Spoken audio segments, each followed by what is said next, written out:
This month's Game Crafter Spotlight game is What Are the Rules Again? And it's one of those games where you have... Oh, shoot. It's one of those games where you have to make up all the damn rules yourself.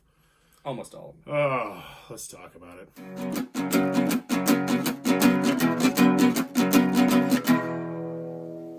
What does that even mean, Bowers Game Corner? Ahoy there, YouTube! We're back again for other Thoughts from the Corner, and we're here with my good friends Adam and Ronnie. And we're talking about this month's Game Crafter Spotlight game, What Are the Rules Again? This is for 3 to 6 players from ages 12 plus. Insert company name here. I don't know if that's actually the company name or they're shopping around other companies. But in What Are the Rules Again, this is a really interesting game where you are going to start off with a sheet of paper. Everyone's going to have one of these sheets of paper right here. And you're going to start off with some core rules. The core rules will be very simple. How many cards you start off with, how much health you start off with, who's the first player, and those are the basic rules that you start with the game. Then on your turn, you're going to draw a card. Draw a card, and then you can make a rule if you want. And it's really open, free form, except for there's one player, or you could do a house rule where you just kind of all decide together who's going to be a GM. They will not actually be playing the game, but just making sure that all the rules that are going into the game are going to make the game flow and be fair and be an enjoyable game. Now, that sounds absolutely terrible to a lot of you out there. I can imagine what you're thinking right now, but where this game sets itself apart, spoiler alert, is the fact that it has rule guidelines. And I have seen 3 other games that have done stuff like this, where they're like, make up your own rules, ha ha ha. You need these, because a lot of people, not in this group, not with us playing, would have issues making up their rules. And I played with people like that who would just be so indecisive, they would not know what to do, because honestly, this game does not hold your hand, but that's an opinion. So there's rule guidelines here. And after that, you just make up your own game. On your turn, you might make up the win condition. You might decide what a green card does. You might decide what a yellow card does. You might decide what happens when you roll the dice, or when you roll the dice, or how you roll the dice. Or you might make it into a cooperative game, or an action selection game, or you might make it into a dexterity game. And all of that is possible. We played this twice tonight. Once in the beginner mode, once in the intermediate mode. What were your initial thoughts? And before you say your initial thoughts, what were your honest thoughts about how this was going to be going into it? Who wants to start? Yeah, so I pretty much thought that, this was going to be bad. But I was pleasantly surprised that I enjoyed this thoroughly. I had a really good time.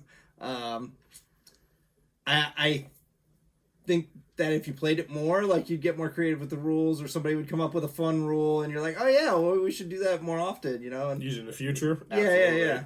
And I like that there was these tokens, and like you could create it, and like at one point you made an inventory. Yeah. And it's like, you could do some cool things with it.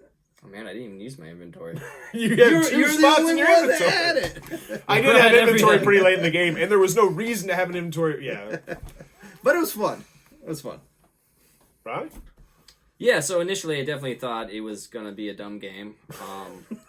Both of the games I played was fun. I sort of feel like if you want to test out your gaming group and see like how fun they actually are, you can like pull out this game and see what happens and find out if your friends are fun or boring or not. Because this game is completely dependent on the people you play with. And so I sort of feel like I would compare weirdly, because one of the games I really like a lot is One Night Ultimate Werewolf, but this is nothing like. But One Night, some games just suck and aren't worth playing, and some are very, very fun.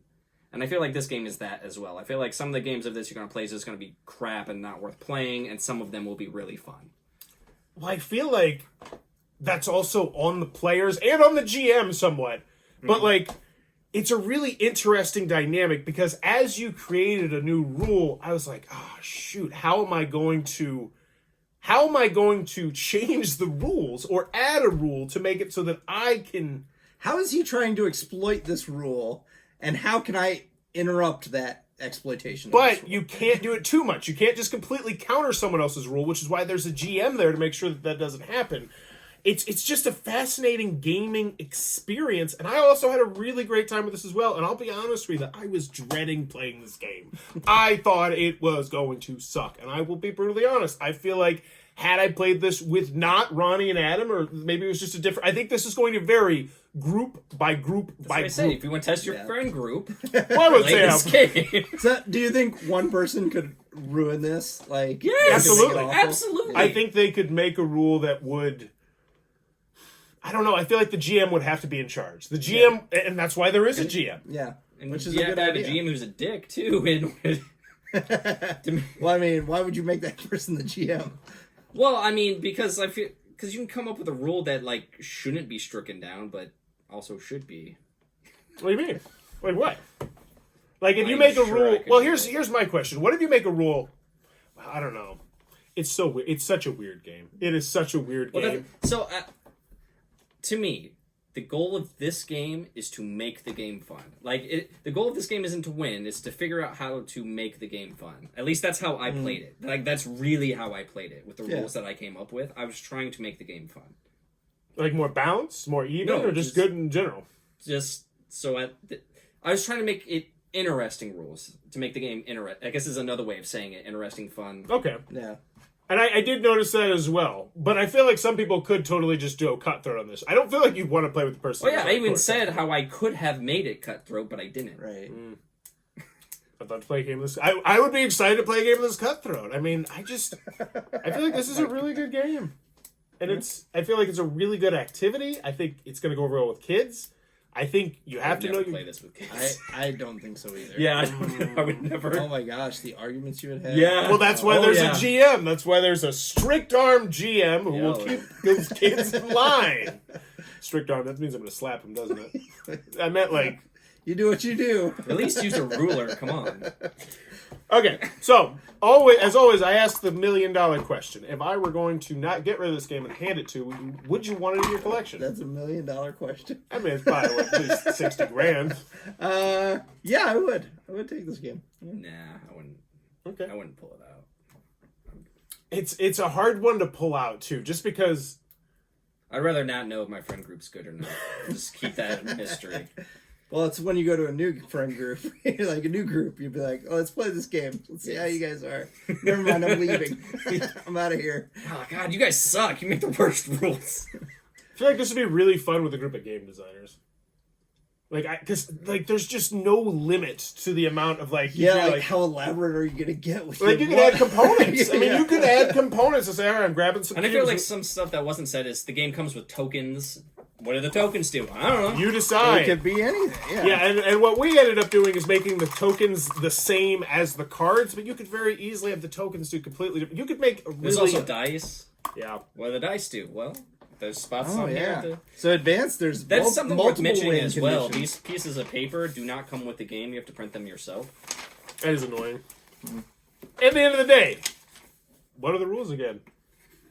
Blew away all of our expectations because we all expected it to not be good. And so did you! And you're surprised. Which is why you should click subscribe, because sometimes I'll show you games you think might suck that don't suck.